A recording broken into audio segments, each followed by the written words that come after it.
Hi, fifth grade. As promised, we're back with another chapter for today since the recording yesterday didn't work and I read chapter 2 this morning.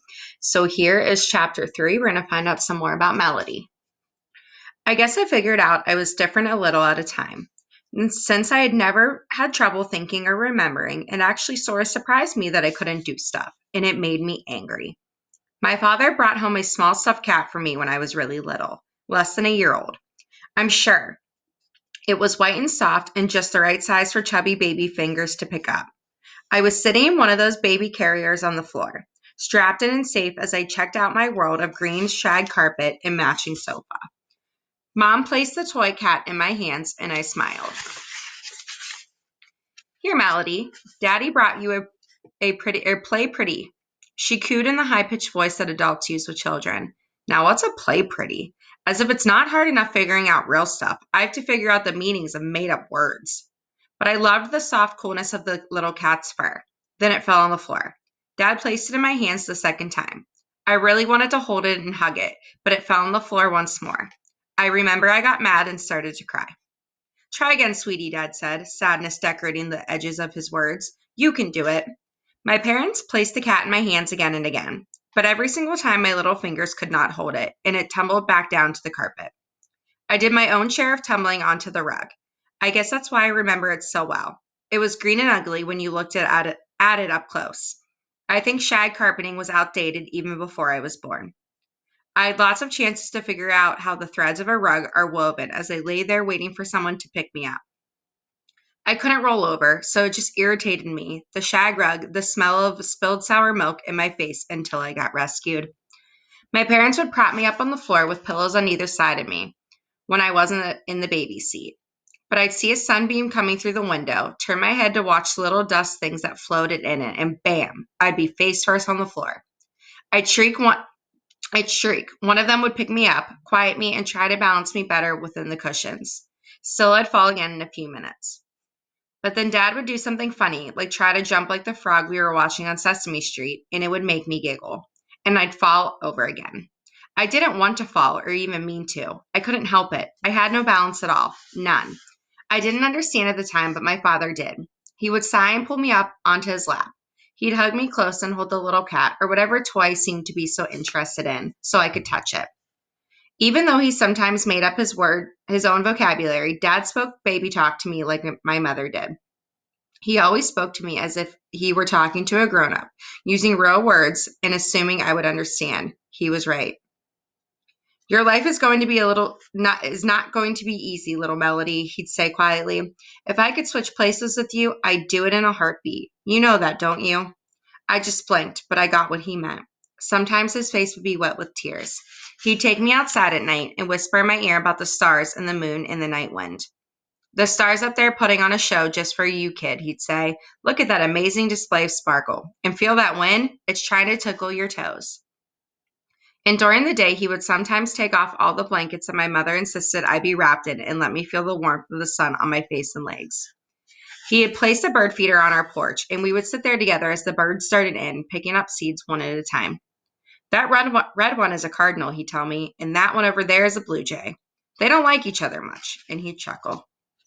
What Dad did most was sing to me. He has a clear voice that seems made for songs like Yesterday and I Want to Hold Your Hand. Dad loves the Beatles. No, there's no figuring out parents and why they like stuff.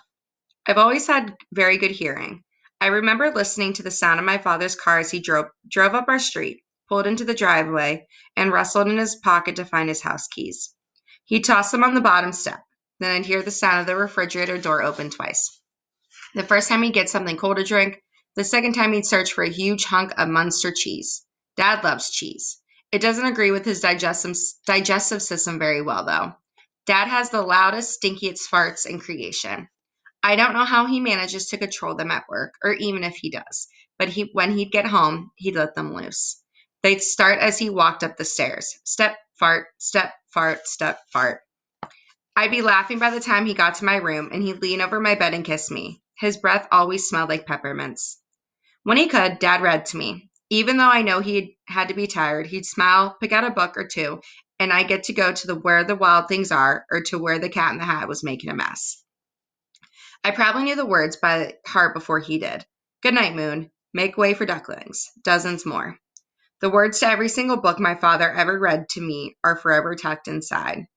Here's the thing. I'm ridiculously smart, and I'm pretty sure I have a photographic memory. It's like I have a camera in my head, and if I see or hear something, I click it and it stays. I saw a special on PBS once on children who were geniuses. These kids could remember complicated strands of numbers and recall words and pictures in correct sequence and quote long passages of poetry. So can I. I remember the toll-free number from every infomercial and the mailing addresses and websites too. If I ever need a new set of knives or the perfect exercise machine, I've got the information on file. I know the names of the actors and actresses of all the shows, what time each program comes on, which channel, what shows are repeats. I can even remember the dialogue from shows and the commercials in between. Sometimes I wish I had a delete button in my head. I have a television remote control clicker attached to my wheelchair, very close to my right hand. On the left side, I have a remote for the radio. I have enough control in my fists and thumbs to push the button so I can change the station, and I'm really glad of that. 24 hours of big time wrestling or the home shopping station can drive a person nuts. I can adjust the volume and even play DVDs if someone has popped one in the player for me. Lots of times I watch Dad's old videos of me, but I also like the cable channels that talk about stuff like kings and the kingdoms they conquered or doctors and the diseases they cured. I've seen specials on volcanoes, shark attacks, dogs born with two heads, and the mummies of Egypt. I remember them all, word for word. Not that it does me a lot of good. Nobody knows it's there but me. Not even my father, although she has this mom sense. Not even my mother, although she has this mom sense that knows I understand stuff, but even that has its limits. Nobody gets it. Nobody. Drives me crazy. So every once in a while, I really lose control. I mean, really. My arms and legs get all tight and lash out like tree limbs in a storm. Even my face draws up. I sometimes can't breathe real well, then this happens, but I have to because I need to screech and scream and jerk. They're not seizures. Those are medical and make you go to sleep. These things, I call them tornado explosions, are pieces of me. All the stuff that does not work gets balled up and hyped up. I can't stop, even though I want to, even though I know I'm freaking people out. I lose myself. It can get kind of ugly. Once when I was 4, Mom and I were in one of those superstores that sells everything from milk to sofas. I was still small enough to fit in the child seat in the front of the cart.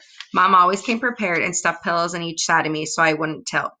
Everything was fine. She tossed toilet paper and mouthwash and detergent into the cart, and I looked around, enjoying the ride.